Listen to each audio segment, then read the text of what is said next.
అండి. Good evening అండి. లక్ష్మీనాథ్ గారు నమస్తే అండి. నమస్తే అండి.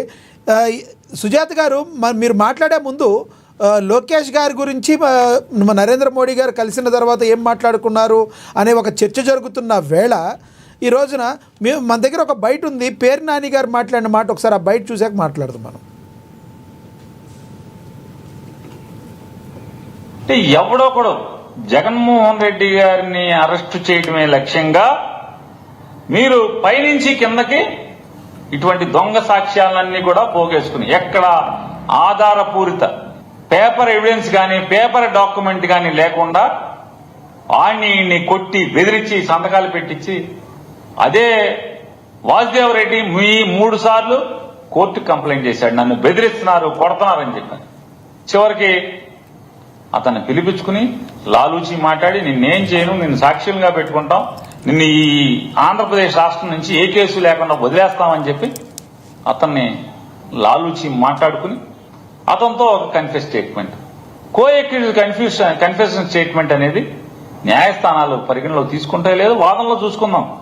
మీకెంతసేపు ఏంటంటే కేసు నిలుస్తుందా లేదా కాదు, జగన్మోహన్ రెడ్డి గారిని చంద్రబాబు కన్నా ఒక్కరోజు లోపల ఉంచాలి.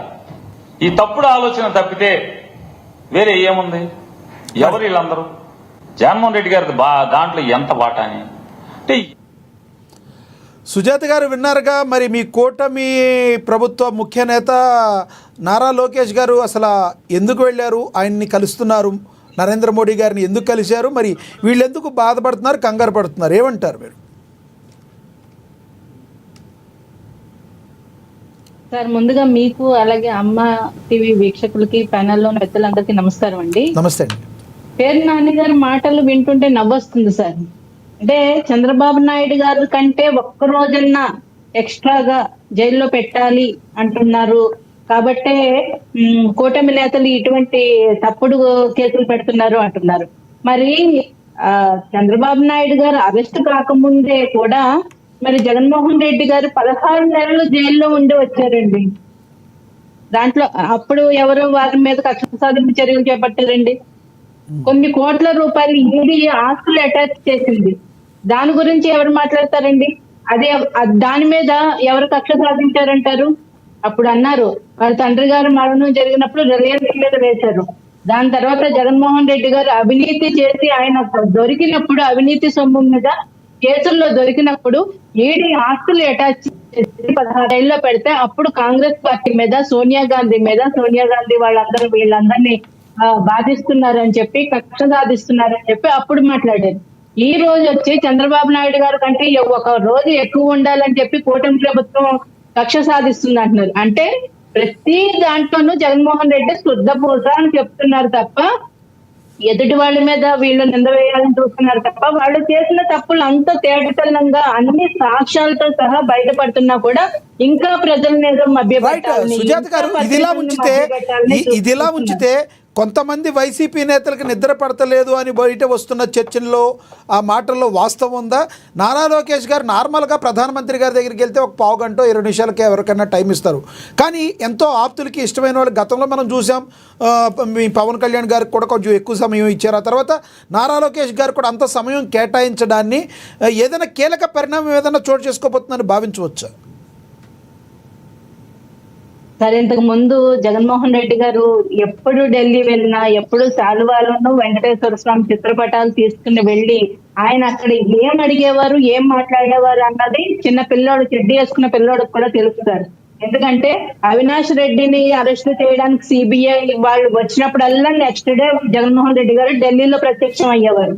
అలాగే జగన్మోహన్ రెడ్డి గారు కేసులు 3000 సార్లు పైగా వాయిదాలు తీసుకున్నారు. కేసుల నుంచి తప్పించుకోవడానికి ఢిల్లీ చుట్టూ ప్రదక్షిణాలు కొడుతున్నారని అందరికీ తెలిసింది. ఎందుకంటే ₹1 కూడా కేంద్ర ప్రభుత్వం నుంచి వారు ఇచ్చే నిధులు కాకుండా ₹1 కూడా ఎక్స్ట్రా శాంక్షన్ చేయించుకోలేకపోయారు. కాబట్టి ఉన్న నిధులు, ఇచ్చిన నిధులు అంటే మిగిలిన రాష్ట్రాలతో పాటు ఇచ్చిన నిధులను కూడా ఉపయోగించుకోవడం చేతకాక రిటర్న్ వెళ్ళిపోయిన మహానుభావులు ఘనత వైసీపీ ప్రభుత్వానికి.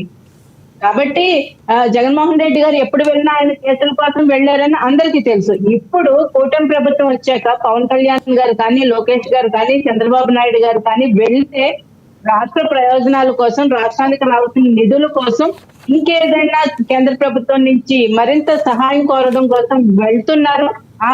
అది మేము చెప్పడం కాదండి, అది రుజువు అవుతుంది. ఎందుకంటే అమరావతికి నిధులు విడుదల కావడం కానీ, సుజాత గారు కేవలం రాష్ట్రాభివృద్ధి కోసమే వెళ్ళారంటారా? మరి బాలకోటయ్య గారు లాంటి వాళ్ళు అయితే డైరెక్ట్గా కుండబద్దలు కొట్టి మాట్లాడిన పరిస్థితి ఈ రోజున వినే ఉంటారు మీరు. బాలకోటయ్య గారు ఏమన్నారు? నారా లోకేష్ గారికి పనిపాడు లేకుండా ఎల్లుంటారంటారా? ఏదో జరుగుద్ది, జరగకుండా ఎలా ఉంటుంది అని మాట్లాడుతున్నారు. బాలకోటయ్య గారి మాటలతో ఏకీపించరా మీరు? సార్, ఈ రిజల్ట్ వచ్చిన మరుక్షణం వైసీపీ నేతలు గొబులు పట్టుకుంది సార్. ఎందుకు అలా ఉంది? ప్రతి శాఖలోనూ కూడా రైట్ కూడా విపరీతంగా అవినీతికి పాల్పడ్డారన్న సంగతి మనందరికీ కనిపిస్తుంది.